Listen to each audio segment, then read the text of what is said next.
Welcome. I'm Brandy Stitt, the Program Director for the Women's Business Center in Kansas City, and thank you for joining us for our Instagram and Twitter 201 for Business social media session. For those of you that have participated before, you know that we do record these sessions and post them on our YouTube channel. If you've missed any of the previous sessions on Social Media 101, Facebook 201, or LinkedIn 201, those videos are also posted on our YouTube channel. As Aviva mentioned, we are having some technical challenges with the chat. So if you have questions or comments, please post those in the Q&A section, and I will continue to work on the chat to see if I can get that functioning again. So while I work on that, I'm going to go ahead and introduce our panelists. Today we have Aviva Ajmera with Solve KC and Christina Hager with Ovations Digital. Hi, thank you so much for joining us. Thank you, Brandy. As Brandy said, I'm Christina Hager, and I'm the president of Ovations Digital. And we are a social media and digital strategy company. So what I really aim to do is help individuals, brands, and organizations use social media strategically to reach your business goals. And we have clients on the B2B and the B2C side: fashion, fitness, wellness, beauty, e-commerce, restaurants, as well as a lot of B2B services, consulting, construction, pharmaceutical, SaaS, tech, and then individual thought leaders, doctors, attorneys, speakers, authors, and nonprofits, and the fine arts. So it's really exciting that I get to do a little bit of everything for a lot of different industries. I am a member of the Forbes Communications Council, and for the last year and a half, I've written for Forbes online as well about social media and social media strategy. Aviva and I are both owners of businesses ourselves, and so we understand what it is like for the business owners today to be in your shoes and to understand all of the many different hats and events that you have to facilitate for your organization. And so it's really our goal to give you actionable steps that you can take from our class today: education, and then steps where you can see a great ROI for your time and see a great ROI for your business. That's so very true, Christina. So for those of you that are joining us today for the first time, welcome. We see many familiar names, and we always love that. I have been teaching a version of this class for the past 6 years to entrepreneurs and marketing professionals, and it's always a delight when I get to partner with Christina. Christina is my personal social media guru, and I feel together we're able to really give everyone who is watching a tremendous perspective on not only the mechanics of social media, but also how and why it's so important to your business. I also wanted to give a huge thank you to the Women's Business Center for sponsoring our entire social media series that we started last summer. Today is actually the last class in our series, and Brandy will, throughout the course today, share with you the YouTube channel that has all of our classes recorded. So if you missed any of them, please feel free to access that. We have had tremendous success with this series. It has exceeded everybody's expectations. We have reached over 1,700 people across 41 US states and over 30 countries. So those are all marketing professionals, business owners, nonprofit organizations that have been able to benefit from our content. And we are thrilled to have all of you here today. We have a little over 100 of you signed up. We'll see how many actually make it. We know it's still spring break in pockets all over the country, so sometimes some of those logistics get a little tricky. My firm, Solve KC, does a lot of strategic planning and implementation work, and we also work with a lot of board of directors to help them become high performing. Common to all of this work is marketing and social media. I've been a senior leader in a multi-billion-dollar international consumer packaged goods company. I've worked at 2 international B2B consulting firms, and now I own my own B2B consulting firm. Each of those companies uses social media differently. Christina and I use social media differently. So our hope for you today and throughout our entire series is that you will figure out what works best for you. We will teach you tips, insights. We always try to have the most current data to share with you. And we'll share some real business examples so that you can follow some of the companies that we think do a best practice in social media. So I know it looks like we might be using Q&A instead of chat, which is perfectly fine. I can manage both of them. But as you get a chance, please go ahead and let us know if you're B2B, B2C, or nonprofit. And also, if you have a preference of more Instagram or more Twitter. And then also, we encourage you throughout, please feel free to follow Christina and I on our social media. We're not going to try to sell you any business, but we frequently post articles, updated data.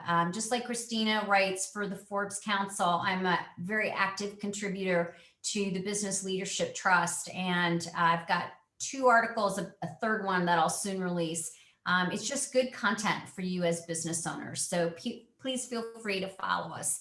So with that, let's talk about what we're going to talk about in the next hour and a half. Okay, so for those of you that are joining us for the first time, we do pause a few times throughout for Q&A. So know that you can ask your questions as you have them, but we also have formal times to stop. So here's what we're going to talk about. We are going to start with just some data on why social media is so critical for your business. I'm an economist by training, so I always want to know the whys and I want the proof points. So we're going to share some of that with you just to give you a full understanding of how social media plays into getting consumers and making people aware of your business. We will share a little bit on what we call speaking social, because we know the vernacular can sometimes be a little confusing. We don't want you to be confused.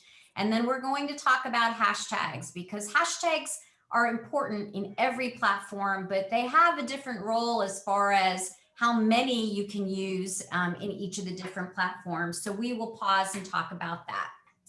Then we will start to get into the good stuff. So Instagram, we will have some fast facts. We love sharing local success examples. We'll talk about stories and influencers, Instagram trends. We just updated those yesterday. And of course, we will pause for some Q&A. And then we'll move on to Twitter. Similar format. We'll share some data and fast facts. We'll share some local examples. We'll talk about customer service, because that's a key component. If your business has that kind of a business, Twitter might be the perfect platform for you. We'll talk about Twitter trends. We'll pause for Q&A. And then we always like wrapping up so that you've got some very tangible takeaways. We'll talk about some tools to make scheduling and content creation a little less intimidating, some really basic do's and don'ts, and then some tips for building your content calendar. I'll also mention that Brandy shared with you when she sent out the Zoom link some handouts that we like to give everybody. And those are for your benefit. Please have them out so that you can take notes. We do not send out an entire version of all of our slides. Those are the ones we feel are the most helpful. But as you know, the whole session is recorded, so you always have access to them. Okay, so what comes to mind when you think about social media?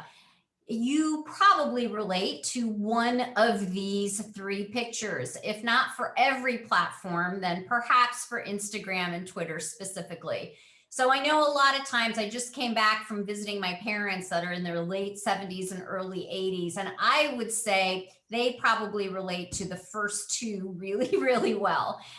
So, do you think, or do you feel like social media is really for that younger generation, that generation that has lost the art of conversation and how to communicate person to person, and they do everything through their devices? Or is it something that feels a little bit similar to 8th grade chemistry class, where it just feels a little intimidating and you're not sure if you mix the wrong things together, if you're going to have an explosion? We promise you, you will not have an explosion on your hands.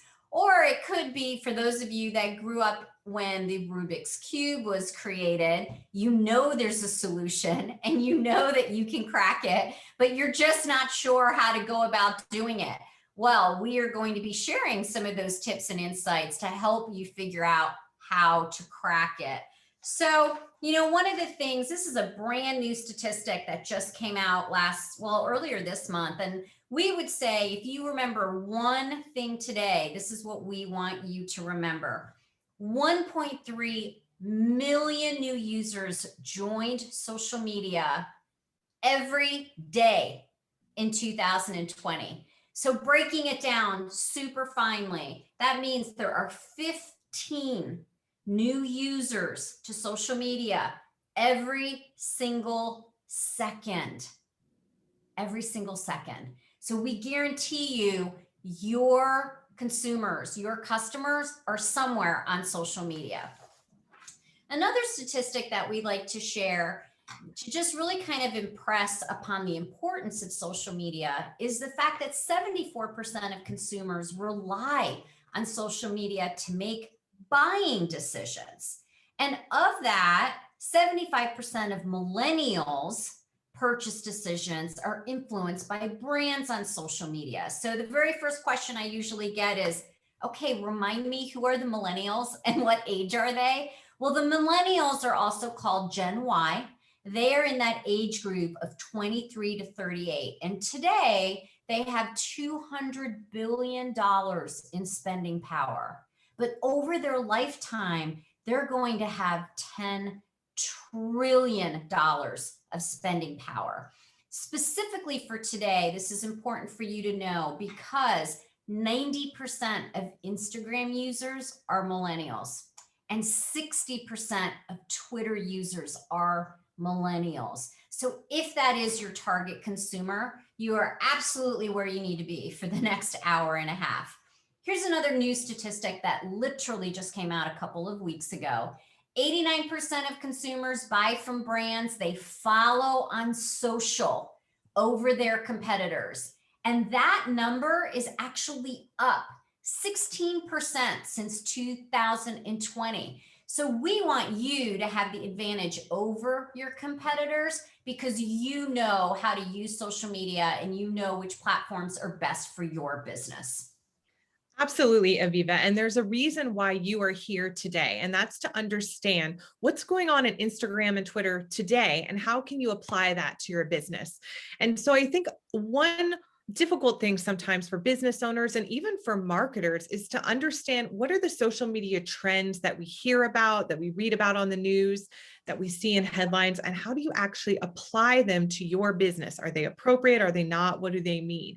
So to understand that, we have to look at the trends and look how we got here. So before we launch into that, we know this last year, we had an increase in the population of 1%, but an increase of social media users of 9%. During the pandemic, social media use was up. More people were wanting to get connected. More people were joining social media and using new platforms, as we saw. And that led to some of these trends. One of the trends being short form video. And for that, I mean, really short, 10-second, 15-second, maybe even up to 20-second little bites. Think TikTok, which exploded last year. By the end of 2020, we had 80 million active monthly users in the United States alone. Maybe your business doesn't want to be on TikTok. Maybe your audience isn't on TikTok. There are different platforms for short form video, and Instagram, and certainly Twitter as well, are some of those that you can use. More people were going live than ever on Facebook, on Instagram. It was a great way and is a great way to connect with your target demographic and with your consumer. We also saw a confluence of issues in the last year, really seeing brands, businesses, organizations speaking out about social issues and causes anywhere on the spectrum. Even for your local businesses, talking about issues in your community, a huge trend and maybe something that's appropriate for your organization. Personalized marketing is a huge digital trend. It has been, but we're seeing it really sort of leap to the forefront in 2021 and what that means for you. And we'll talk a little bit more as we go through today. Building experiences is a trend that, again, we were seeing sort of eke into our lives. And by experiences, I mean virtual experiences, digital experiences. And when the pandemic hit and so many people were online and connecting that way, how you could create an experience, a real live experience for someone on the other end of a screen or a phone became essential. And you can use social media, specifically Instagram and Twitter, to do that. And lastly, we see employee advocacy on social media, how your organization can use your employees, your leadership team. This can be your CEO, your artistic director, your board of directors, your employees, whoever sort of the stakeholders are for your organization, to advocate for your organization on social media. We see a lot of this happening on Twitter. It's an excellent place to do that. And so when we look at the trends, you might see one or two that you recognize as something you're already doing, which is great. You may say, oh, we don't do any of this. Well, then today, as we go along, think about maybe one or two of these digital trends that you might want to hop on that's relevant for your business or organization, that's easy for you to start to activate and has reasonable alignment with your business goals. Okay, so this slide is in your handouts and we call it our money slide. We have pulled together data from over 30 different resources and we update this slide every time we get new data. So if you've taken our classes in the past and you don't have an updated March 2021 in the upper left-hand corner, go ahead and recycle that old version and use this version. So let's talk about the top 4 social media platforms for business in a little bit more detail. The first one is Facebook. So the main thing that you need to know about Facebook is it is the #1 social media site to influence purchase. They have about 2.7 billion users, 70% of US adults. And from a business standpoint, there are over 90 million Facebook business pages. Users on average spend about an hour. It's usually broken up between 6, 7, and 8 times a day. And it is best for things like videos and photos and links and publicizing events. LinkedIn is the largest professional network. It is business oriented. It is a great way to connect with top industry influencers.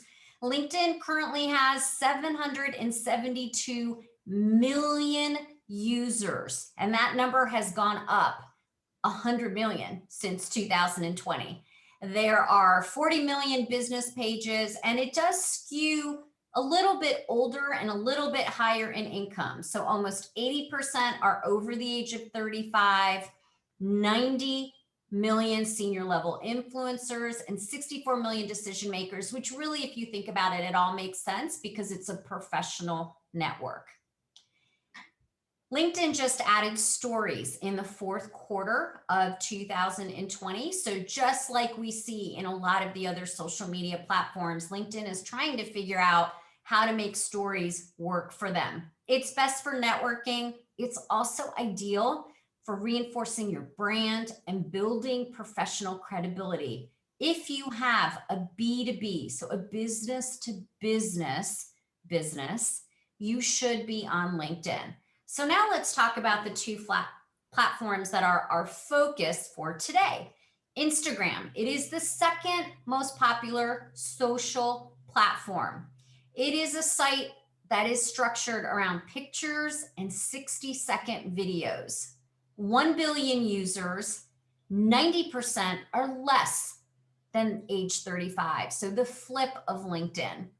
75% of US businesses use Instagram.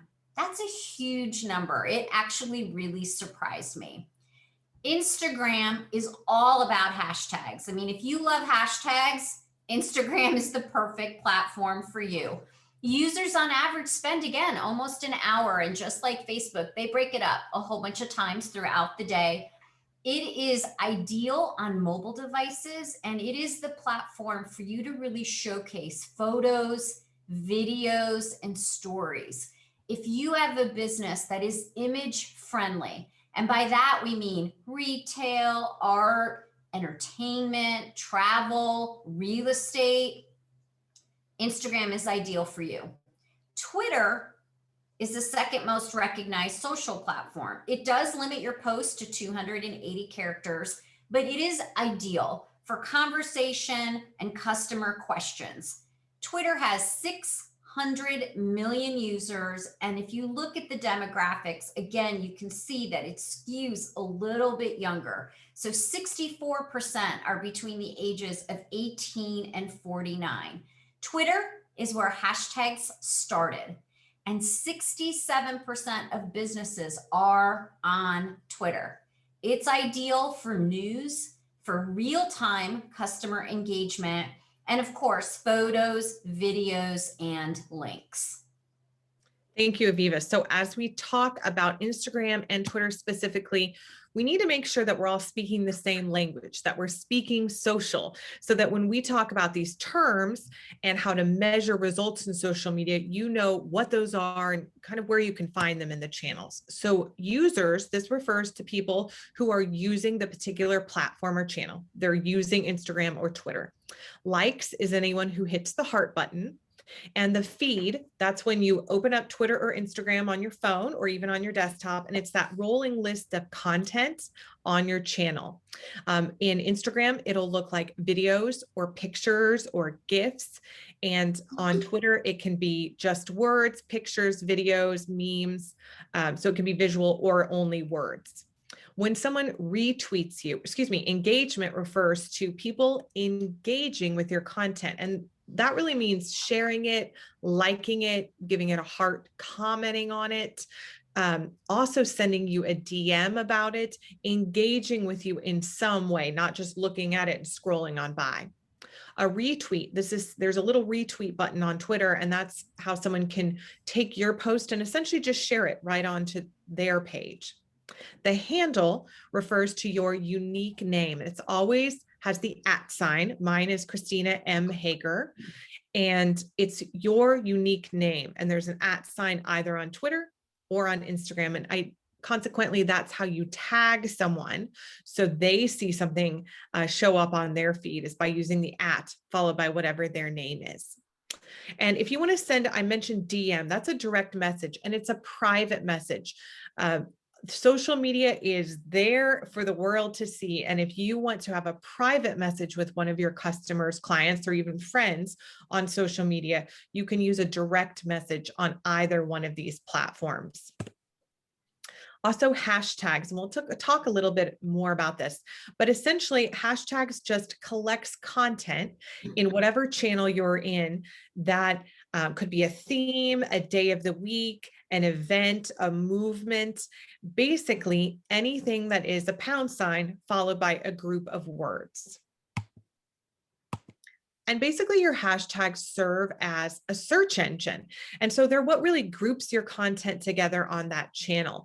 And so why you as a business might want to use a hashtag in your posts or look for other posts with certain hashtags is it helps whatever content, whatever video or copy or link that you're posting on Twitter or on Instagram, it helps that content to be essentially grouped with whoever else is using that hashtag.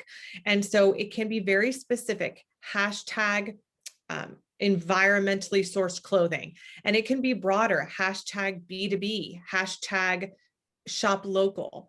And so it's a great way because people use now social media as search engines themselves. They're not just going to Google and searching for things. They're opening up their Twitter and they're searching for topics. They're opening up their Instagram and they're searching for products or services. So this gives you a way to sort of organize your content and hopefully show up in some of those searches. When you're thinking about what hashtags to use, and we'll talk on each platform about how many you should be specific and they should be fun and relevant, but they should not be these long, onerous hashtags or so clever that nobody understands them. Or most importantly, if nobody else is using them or searching them, then you putting that hashtag isn't really going to help you when it comes to the search engines. So I always give the good example of hashtag Wine Wednesday. It's Wednesday and we like wine. So hashtag Wine Wednesday. Also, be specific. Sorry, we've got a crazy phone ringing in the background here. When you're using them, you want to use 2 to 3 for Facebook, 3 to 5 for LinkedIn, 2 to 3 on Twitter. And then on Instagram, you can go a little hashtag crazy. You can put up to 30 hashtags. The magic number that data and that we found is 11.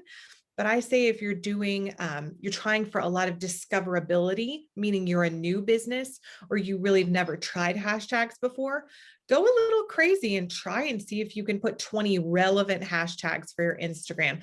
And I like to use them on every post. And you'll see in some of our data why it's more effective to use hashtags and rather than not use them in your post. Also, you can search for hashtags in the channels you're in. Right Tag is a free website that you can go to and put in hashtags and see really where your hashtags kind of measure up and where you might be seeing them. And so we'll talk again more about it. And if you have any questions about hashtags, go ahead and put them in the chat. Or the Q&A, since the or chat Q&A, sorry. I know. So, I'll tell you guys, I learn about hashtags all the time from Christina. I'll give you an example. The reason we itemized guidelines on how many to use per platform is because I didn't realize on Facebook, if you have more than 3, you actually get penalized. So more is not better. So please take note of the recommendations that we have because they're there because there's things going on behind the scenes that you can't even see. If you over hashtag in certain platforms, it actually works to your detriment, and we don't want that for you. Okay, so let's talk about some Instagram fast facts. This visual that I have on the right, I'll just go ahead and let you absorb, but let me share some other information for you, okay? 81% of users use Instagram to research product and services, and 63% of Americans check Instagram daily. Daily, that's every single day. That's a brand new statistic that we got. 83% discover new products and services on Instagram. And from an engagement standpoint, I'm sure people don't realize this, but Instagram has higher engagement per follower, 58% more than Facebook and 120% more than Twitter. And those numbers are huge and impressive. We always get asked, what are the best times to post? Data shows it's Wednesday at 11 a.m. or Friday from 10 to 11 a.m. And in general, we would just say, make sure you just kind of avoid Sundays. Sundays just aren't really going to help you. So those are the best times to post on Instagram. Let's chat about Instagram for business. Also, am I frozen to you, Aviva?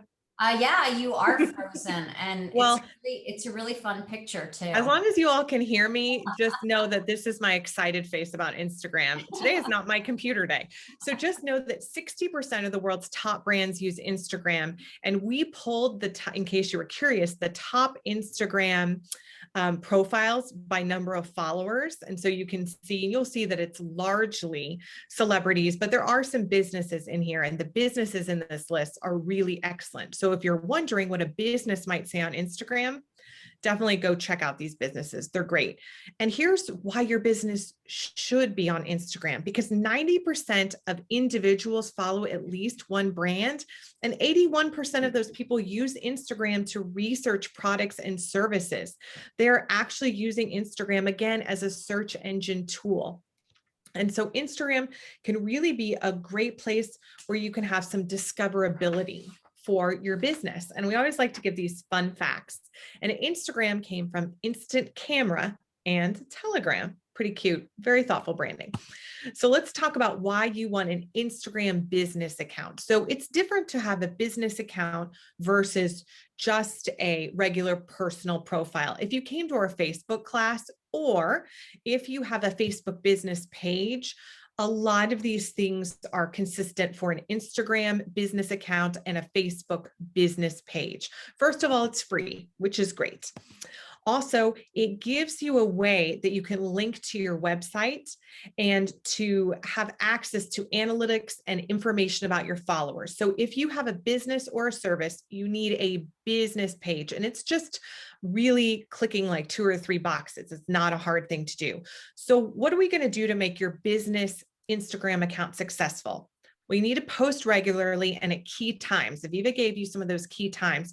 Also, you can Google by industry to find out when the best time to post on Instagram is for your particular industry. There's a ton of data about that.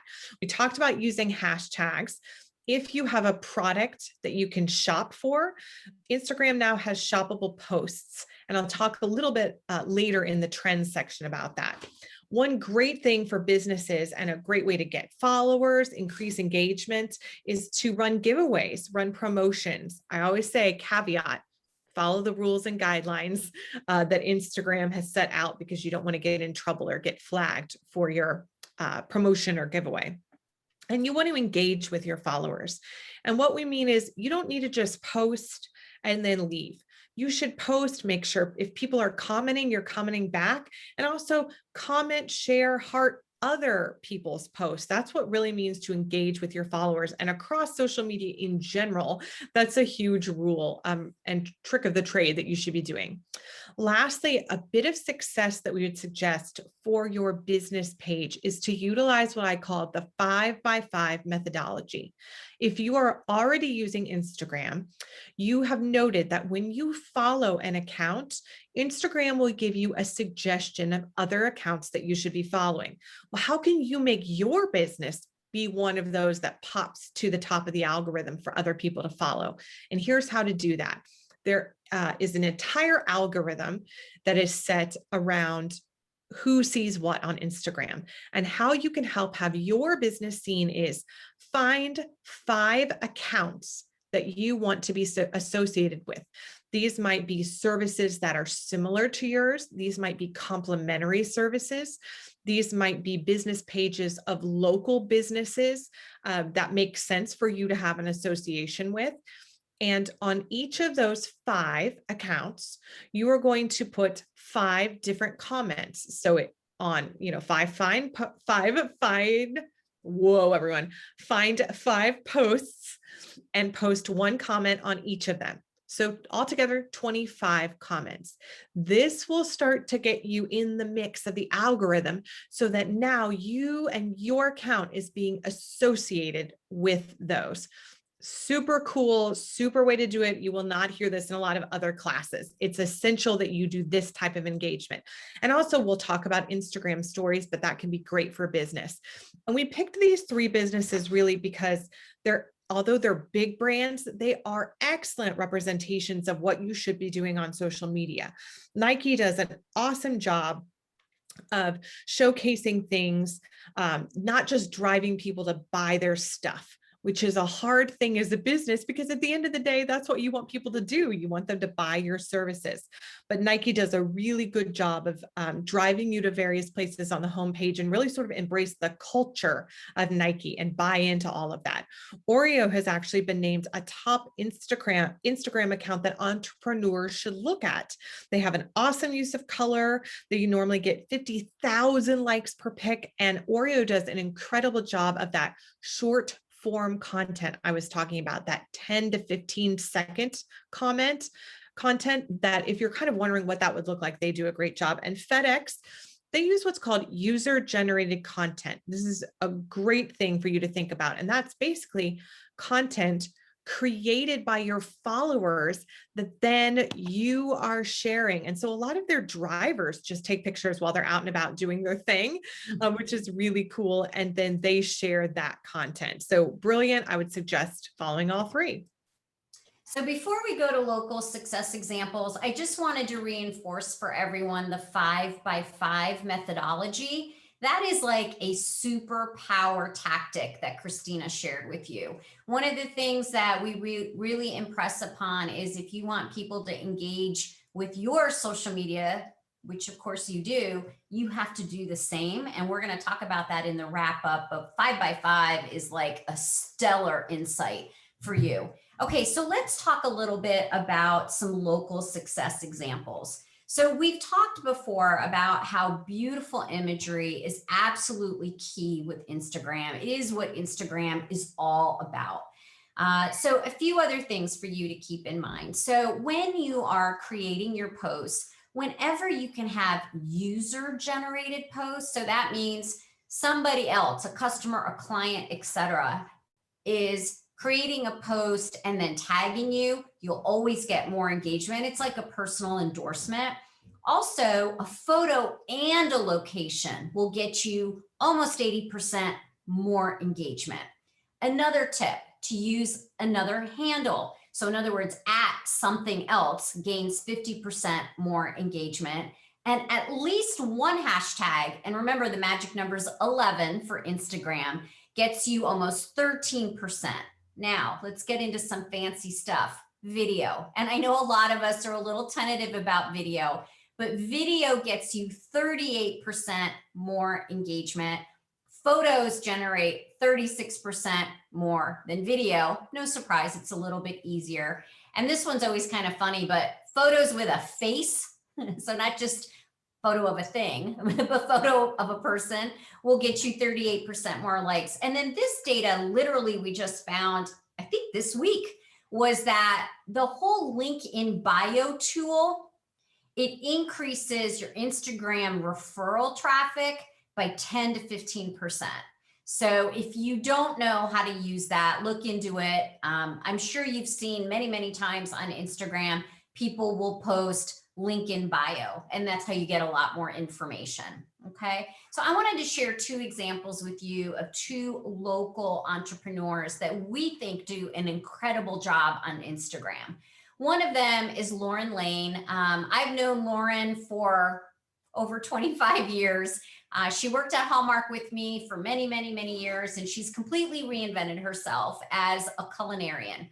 If you like food, if you like wine, if you like to cook, if you just want healthy, practical tips in the kitchen, start following Lauren. She does an amazing job using all of the tools that we've talked about: video, photos, tagging companies and organizations. Right now, actually today, she's got a little video around strawberries. Like, how do you make sure you select and preserve strawberries so that they're delicious for you? Yesterday, she talked about cutting boards, wood versus plastic, which one is better? But in any case, the whole idea is follow her. You'll get a sensibility of the range of the photos and the videos that she's able to communicate with her followers, because Instagram is an ideal platform for her. Our next example is HitchFit. So HitchFit is owned by a husband and wife, Micah and Diana, and truthfully, they do an incredible job across all social media platforms. But what I love about what they do is their business is transformation, and they have been named the #1 online transformation business in the world. But the types of things that they post are always very positive. Sometimes it's self-affirming quotes, sometimes it's videos. Yes, of course, they post before and after transformations, because those are tangible examples of the success that their clients achieve. Sometimes it's promotions, but it's all kinds of content. And again, they do it across Facebook, Instagram, Twitter, LinkedIn. So if you want to see how a great company creates content across lots of mediums, this is a great company for you to follow. I love following both of these, or all three of these people, but both of these organizations. The other day, Micah needed an extra 100 pounds to bench press. So he just bench pressed his wife. It was fantastic. It motivated me. It motivated me for sure. So let's talk about Instagram stories. So firstly, what are Instagram stories? If you're not using them personally or for your business, they're little post videos, pieces of text or clips, and they disappear after 24 hours. This was Instagram's answer to Snapchat, what those kids were using years ago. And they're viewed in a slideshow format, literally above the feed, which means when you open, or when your customer opens up Instagram on his or her phone, as they're scrolling through the feed, above the feed, there are little tiny circles with all of the businesses and personal profiles who are using stories. And by how they live above the feed is literally and metaphorically. And what I mean by the metaphorical above the feed is stories are not bound by the same rules of the algorithm, meaning who sees what content and when, based on what content you've already looked at. Basically, as soon as you put a story up there, it doesn't matter how popular, not popular it is, it's up there in chronological order. So what that means is my stories could roll right into Micah and Diana Hitchfit's stories, which could roll right into Oprah's stories, which could roll right into Nike stories. And so it's like watching a commercial, and it's really authentic. It's a great way to engage and connect with your followers. And I mentioned that they do disappear after 24 hours, but don't fret, because you can save them in what's called a highlight album. So they will always be there in your feed. Now, here's the numbers as a business person, what you need to know. And for me, it's this last bullet. 62% of people say that they've become more interested in a product after seeing it in stories. Aha.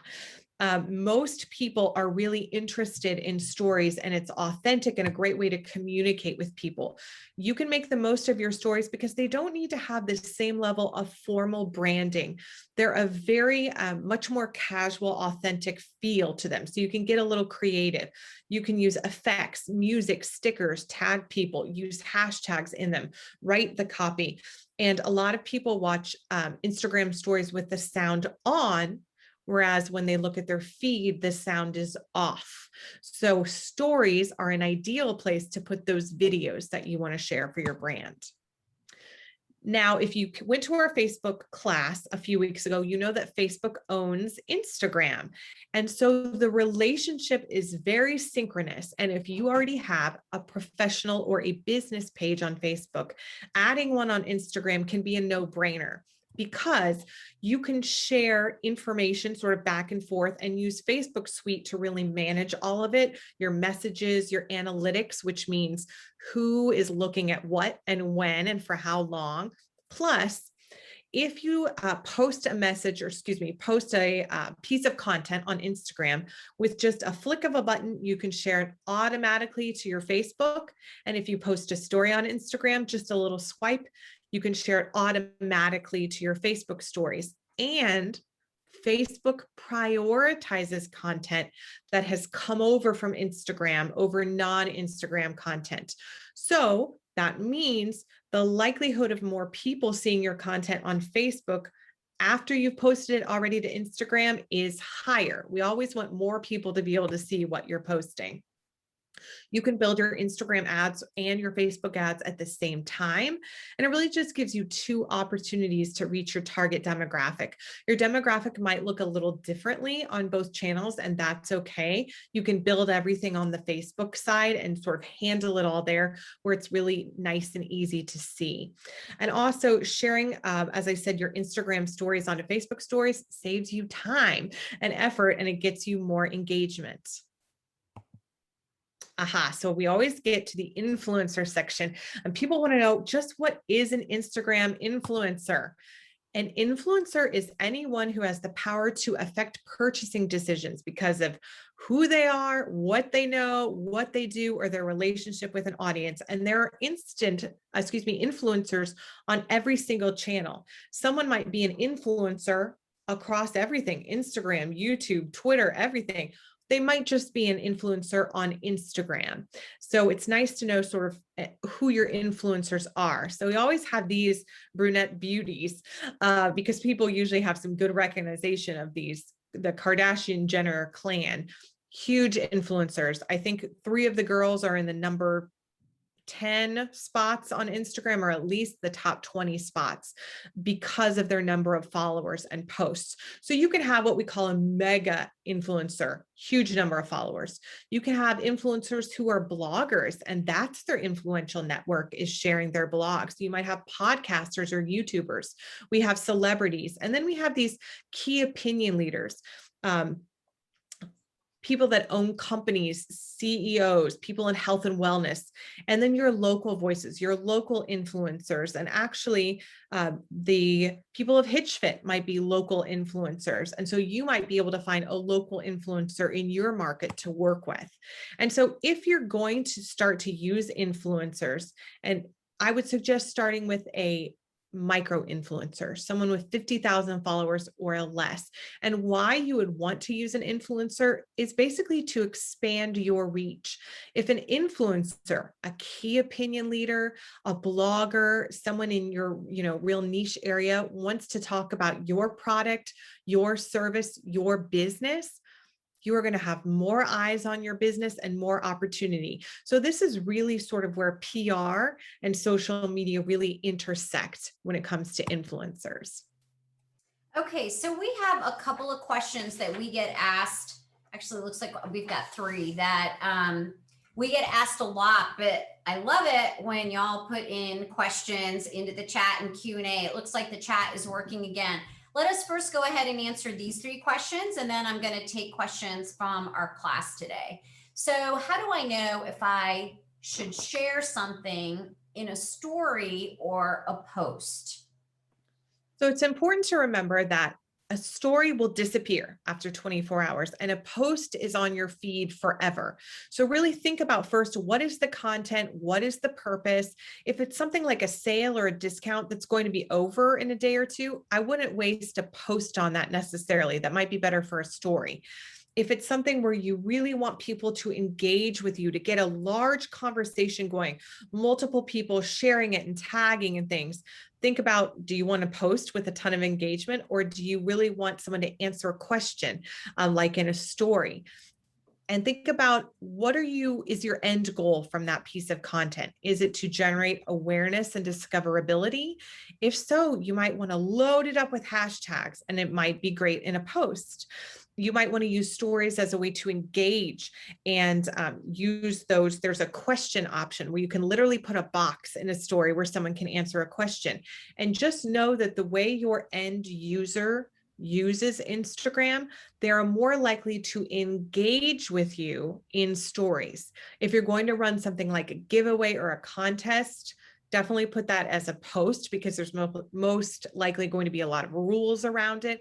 Or if it's a piece of evergreen content, meaning it's always going to represent your brand and it's really branded, that would work well as a post. Yeah, and I would say, depending on the content, Christina gave you a lot of great examples. More and more I'm seeing people will first put it out as a story, and then perhaps the next day elements of it become a multi-screen post for them. So they're definitely, it's not an either or necessarily. You can use them together or layer them as well. Absolutely. Just different techniques for each of them. We put some just things to remember. You can save your stories in the highlight album. And then most users scroll through their Instagram without watching the video, but 70% of users watch their stories with their sound on. So that's something to consider for you as well.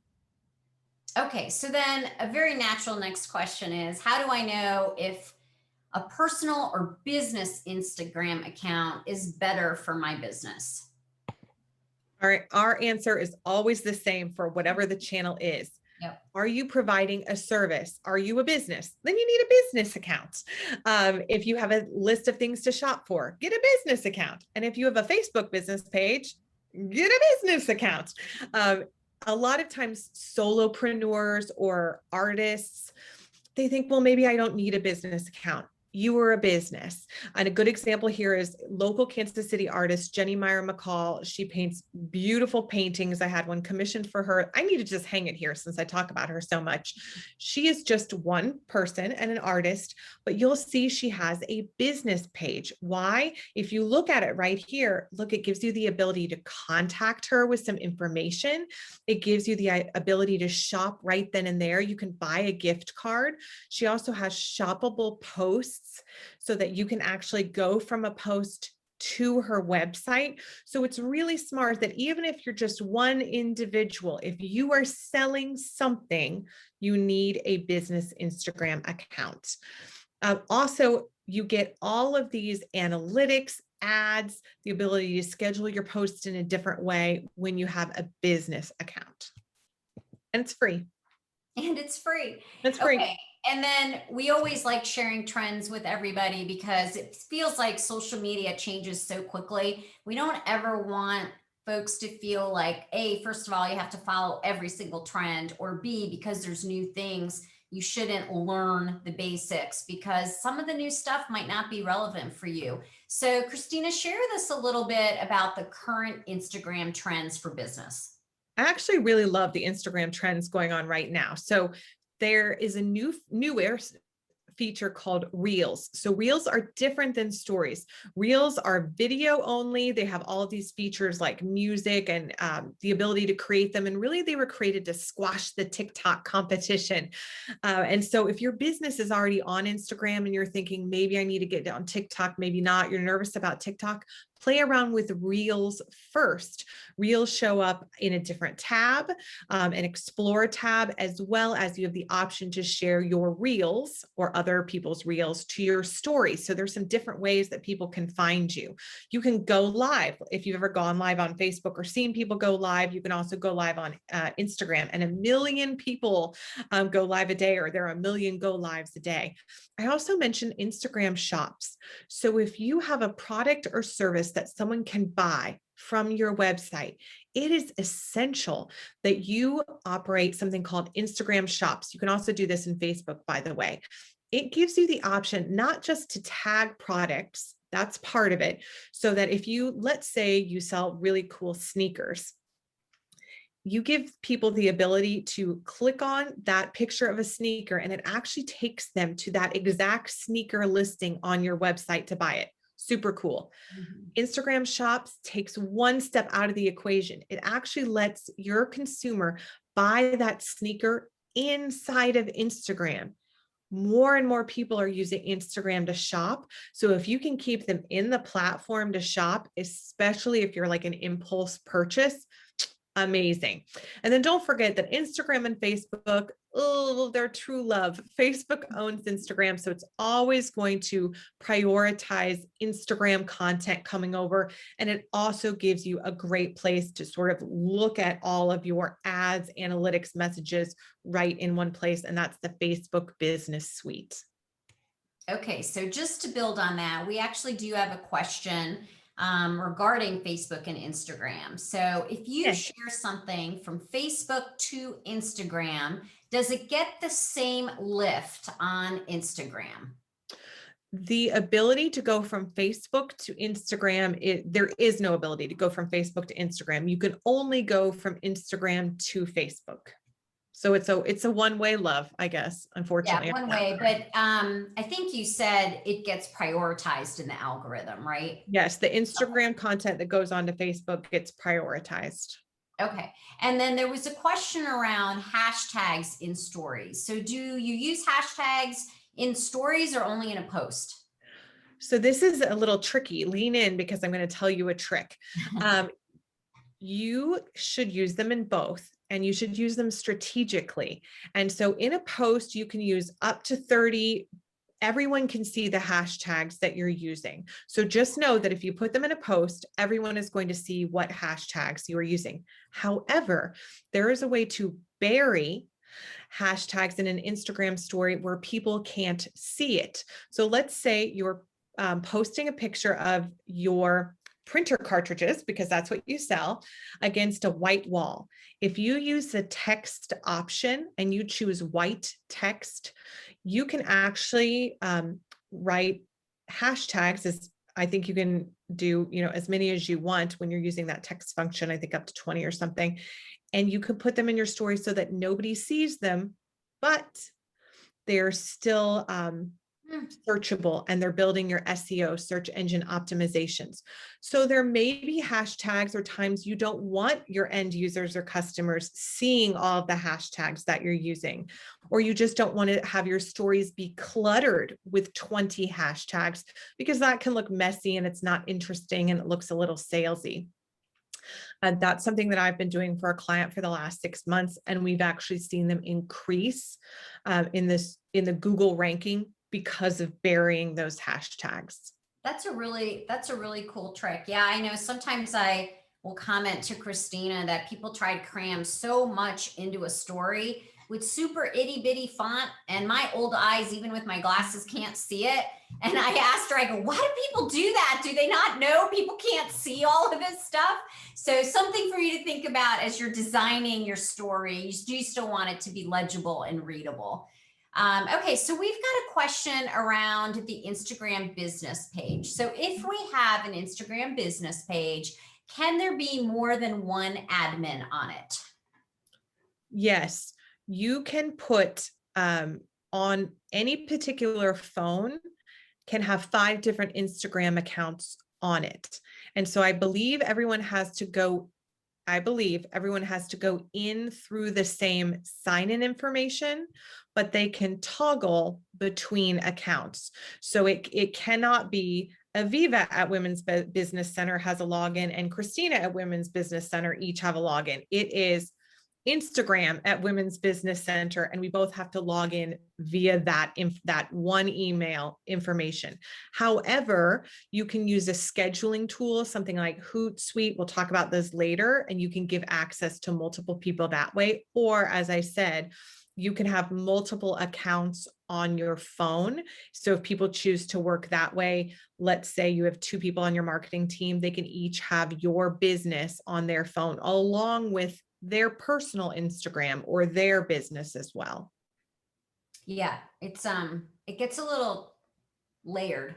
It gets a little tricky. Okay, so is there a way to search for hashtags within stories? I don't know how I don't believe that there is a way. I don't believe that there is a way that you could search for those hashtags. If you're looking for the best performing hashtags in stories, you could Google that and see kind of what data there is. That's a better consolidated way to, There's no search function within the stories. There's only search function within the feed. Yeah. Okay. So now we have a question around the 5x5. So if, okay, so the question reads, if posting on 5 accounts, 5 times on each, what is the time frame? So for example, is it 1 post per day or 5 posts in 1 day? Get it all done in one sitting. Just boom it out in 1 day. You can repeat it as often as you'd like. I often suggest to people they would try to repeat it once a month, twice a month if they can. I mean, the more, the better, for sure. The more interaction, the better. But it's sort of essential that you do it all at one time, or else you lose the momentum and the algorithm doesn't recognize that that's like a favored account that should have any type of relationship with yours. If you're doing it, let's say on a Monday and then on a Friday, just sit and do that whole thing. Yeah, you're in there anyways. You're already in the platform. So, okay. And then this question, I'm a little confused, but I think we can figure out the intent. So it says, I've noticed that Instagram suggests that my business follow the individuals that follow me. Since I'm at a university, I'm weary of doing this and only follow the other programs and clubs. I understand what you're saying. Okay, so should I follow the individual followers as well? So I would back up and say first, if they're, because it sounds like you're in some type of education, I would check with first and see if there is any sort of social media policy or HR or anything there for you. Education and programs like that get a little dicey. So I always say that first, and that trumps anything I'm going to say. Secondly, I would say, I understand your hesitancy to follow people back. And I think that there needs to be some sort of reason that you would follow someone back. Brands are a little bit elevated from the people that follow them, meaning you don't just want to blindly follow any individual who follows you. So I think if there's someone who's sort of a key engager with you, they're always commenting, they're always posting, they're always doing something, then yes, maybe you should follow that person back and have some sort of relationship if it's appropriate via your organization. If not, then I would leave it and continue to do the other programs and things like that. But remember, the only way that you're going to be engaging with them, if you don't follow them, is on your content. You won't be able to engage with their content. So it's just sort of an end game. What's your end game and what's your reason for being on Instagram, I would say. Okay, that's great. We love questions, everyone. So thanks for asking them. It makes it really fun for us. And we want to make sure that to our best of our ability, you leave this class feeling like you've got a good understanding of what we're teaching you. So now we're going to move on to Twitter. I'll let you absorb the visual on the right. A few fast facts for you to digest, and this is in your handouts. 22% of adult Americans use Twitter. Gen Z, which is our youngest generation now, is the highest demographic on Twitter. Okay, 42% of users have a college degree, and 41% have an income higher than 75K. So as you think about who's on Twitter and how it relates to your business, some of those demographics can be helpful.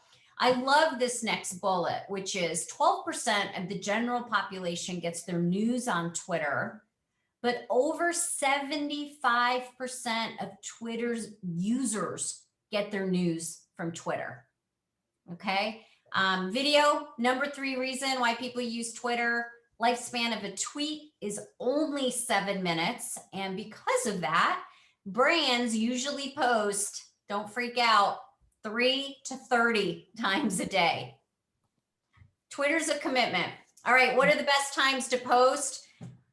Wednesdays and Fridays at 9 a.m. are the best, but obviously if you're posting more frequently, again, we've told you this a few times, the best thing to do for your industry is just Google the best times because it'll break it down versus averaging everything. And just for you to know, Saturday in general has the least engagement.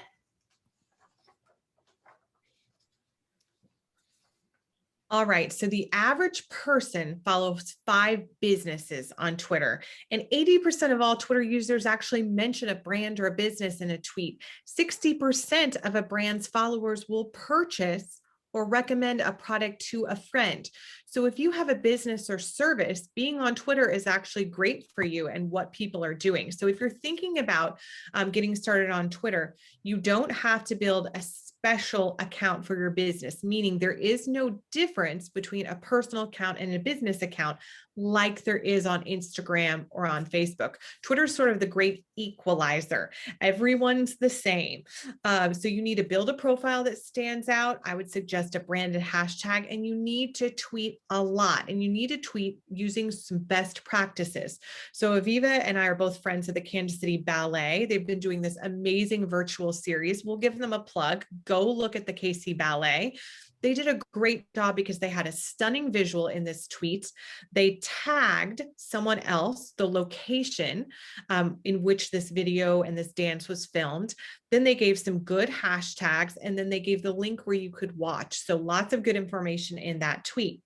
Laser Cycle is a company here in town that has pivoted in terms of securing people and getting people into facilities safely with good cleaning, sanitization, and disinfecting equipment. And so they gave a great link, they gave a great image, they talk about their brand, and then they give 3 perfect hashtags in which people who are looking for those services might be Googling those type of things that they're looking for. So some good, solid examples.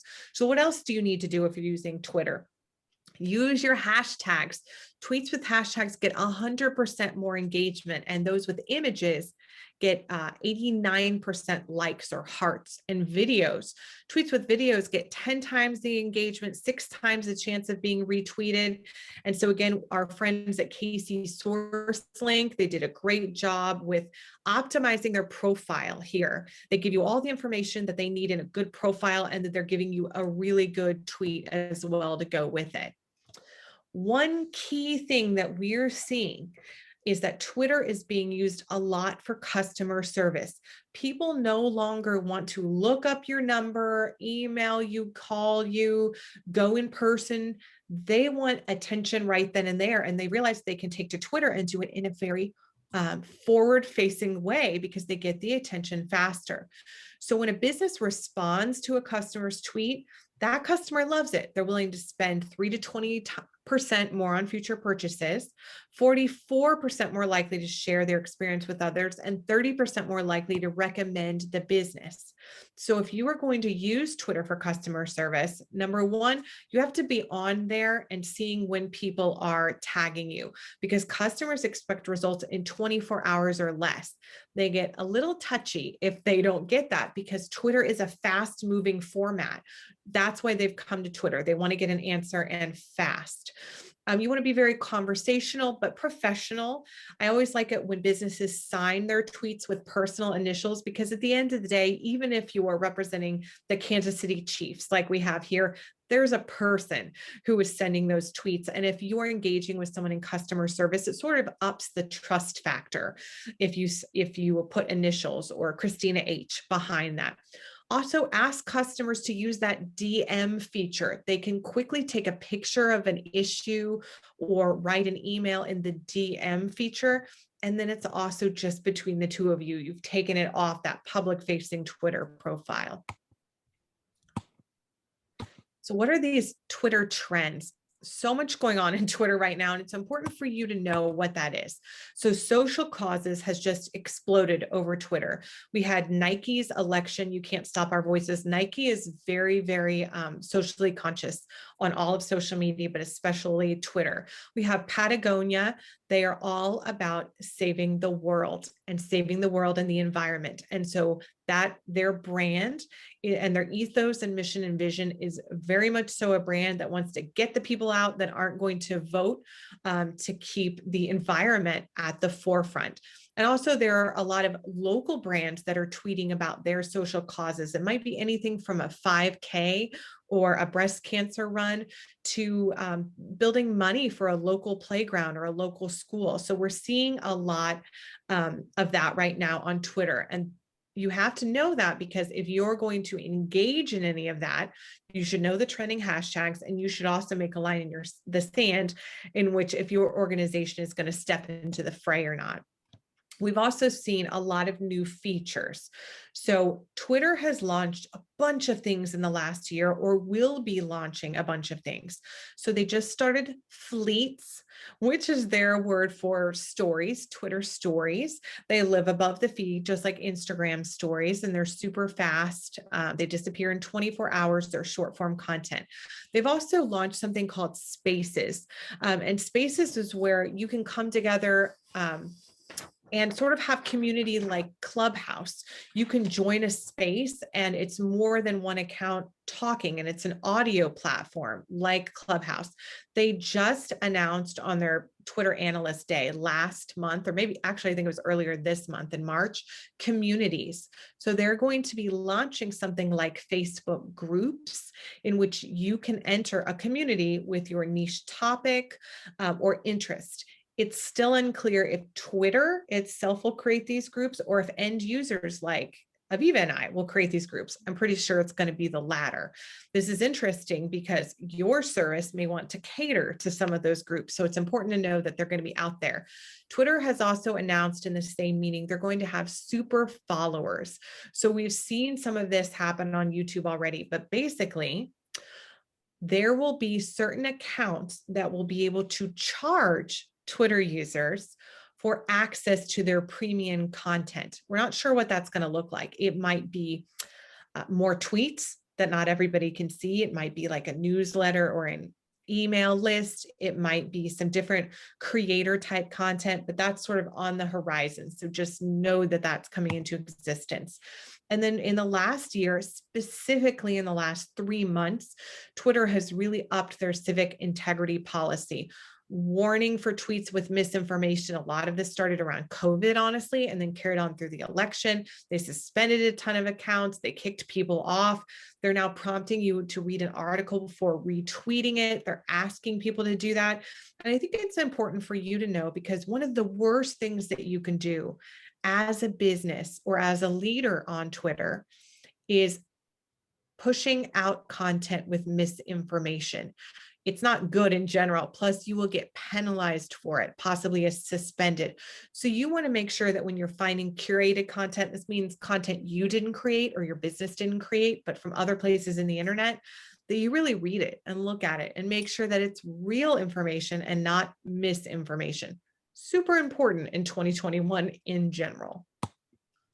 That's great, Christina. It's interesting the kind of functionality and really sophistication that's growing within Twitter. And I would agree, for businesses that want to be active on Twitter, it's important to be informed of all of the changes and how they may or may not impact your business or how you communicate with your customers or with your consumers. So, very normal question after someone absorbs all that great information is, how do I know if Twitter is right for my business? And Christina will share with you some of our thoughts on that.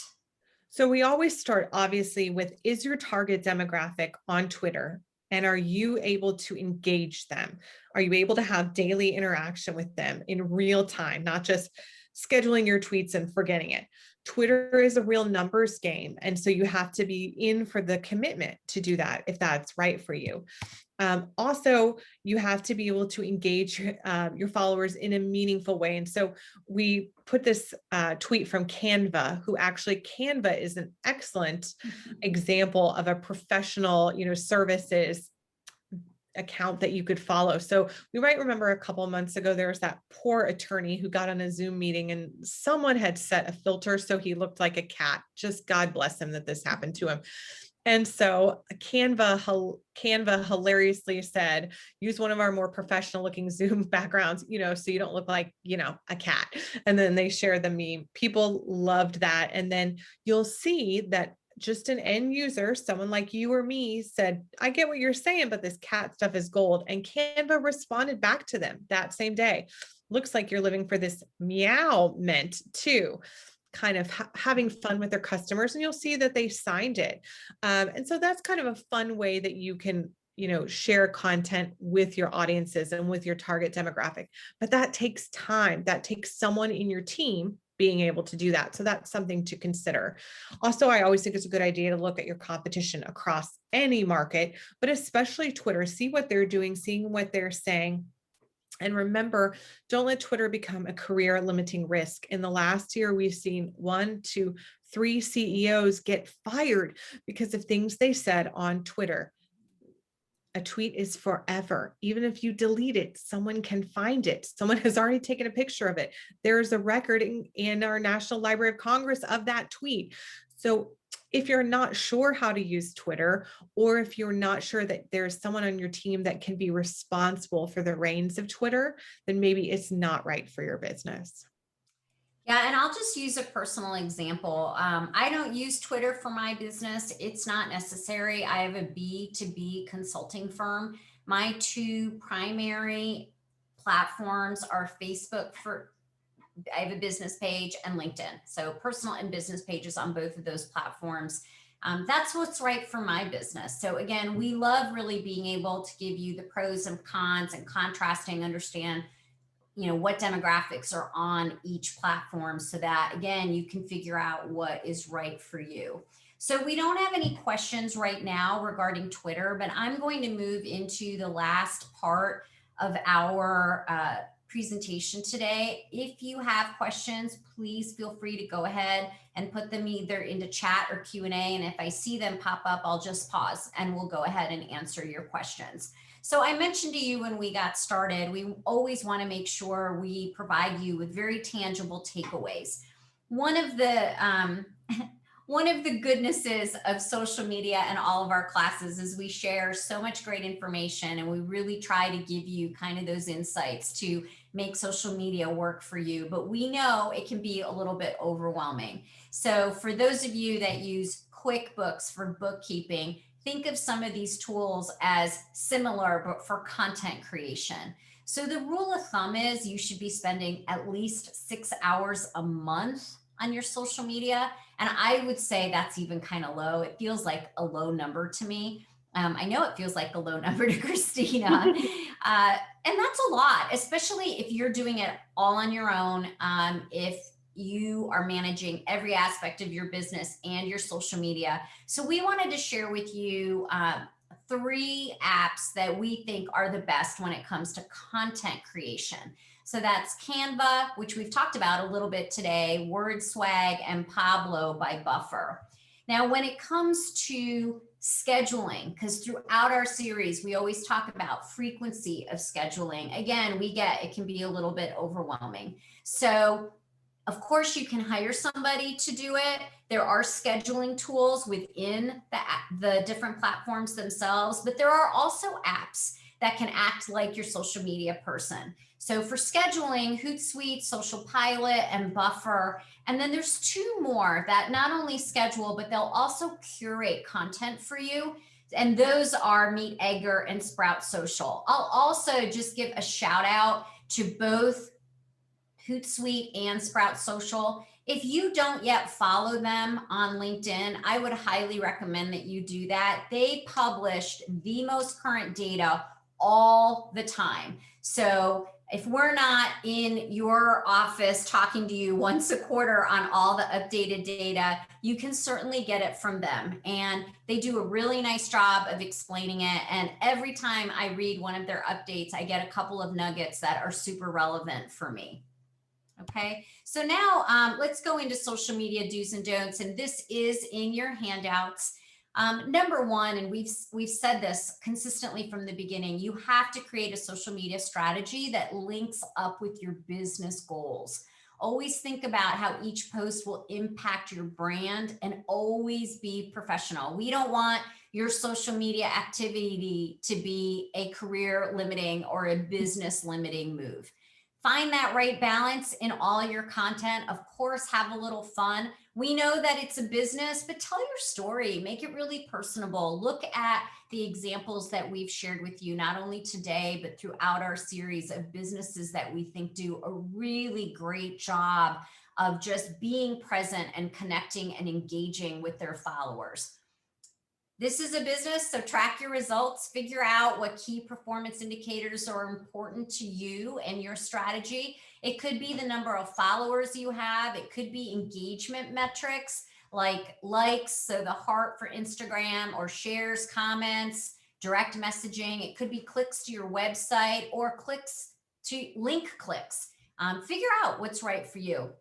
And then make sure you understand how to unlock each platform's algorithm. We've talked about that a lot in our March series, because we know that's kind of the key, kind of the behind the scenes to how many people are actually getting your posts in their feed. Make sure you use those tags and those hashtags like we've guided you. They make a difference. And then most importantly, and I will call it social media good manners, but also it helps your algorithm. Whether you call it engagement, in the sense of people that you're following, like the 5x5 or all the other examples that we've used, make sure you also exhibit reciprocity. So engage with others on their posts and their profiles, like their posts, comment on them, share with them. The more active you are, the better it's going to be for all of the posts that you put out. It's just that simple. If we were all live, I would be like waving my hands and doing a little dance. So we did a little spin on the reciprocity bullet. It is so important. We cannot stress that enough. If all you do is post, but you don't engage in anything else, it's not going to help your algorithm as much as it could. And then again, just kind of wrapping up how to build your plan, find that daily time to engage. So even though there are scheduling tools out there, some things you can't schedule, like creating stories or sharing tweets.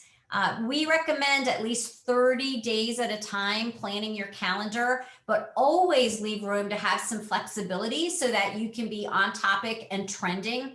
Sometimes it works for people to set aside time at the end of the month. Of course, you can hire somebody, but all along, just gather those photos and videos. If you're on LinkedIn, it could be articles. Use an app to help create and schedule. Know the best times for the highest engagement for whatever platform you're on. And then keep in mind, there's always something to post. So we gave you some local businesses that we think do a great job that have a range of all of these things. Here's some other ideas for you. And again, you can, there's fun websites that you can Google for holidays. So not only the ones that are on your actual calendar, but some fun holidays that sometimes connect really nicely to whatever business that you might have, but also give you as a business owner some personality to your business and for people to get to know you as a business owner, like National Puppy Day or whatever the case might be. Okay. So our wish for you is that you're able to walk away today with some tools and some encouragement and inspiration. So go ahead and establish or update your business page or your profile. Today's the last day of March. So take some time and start planning out your Q2, whether it's themes, what days and times you're going to post, figuring out what your key performance metrics are. And then in closing, we just want to thank you. I mentioned at the beginning, this is the last class of our series. It has been an honor and a joy to teach these classes, especially with Christina. And thank you again to the Women's Business Center. We are so honored that you sponsor our entire series for so many business owners all over the world. So thank you, Brandy, and your team. Thank you, everybody that joined us. And Christina, if there's anything you'd like to add in closing. Connect with us. We both have business pages on Facebook, Solve KC and Ovations Digital.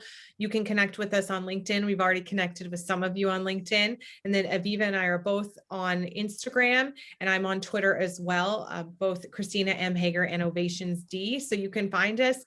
We share a lot of information about this kind of thing and about what where you can find other resources. So we're always happy to help support and, help you get the best out of your social media investment.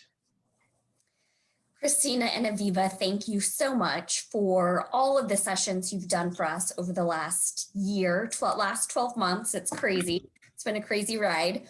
And thank you to all of you who have joined us. I did share the link to our YouTube channel in the chat. If hopefully everyone is still accessing the chat. We will post the recording from today's session, and I will also email the YouTube channel out to everyone just in case you weren't able to access it through the chat. But thanks again, Christina and Aviva, and thank you to everyone who's joined us today.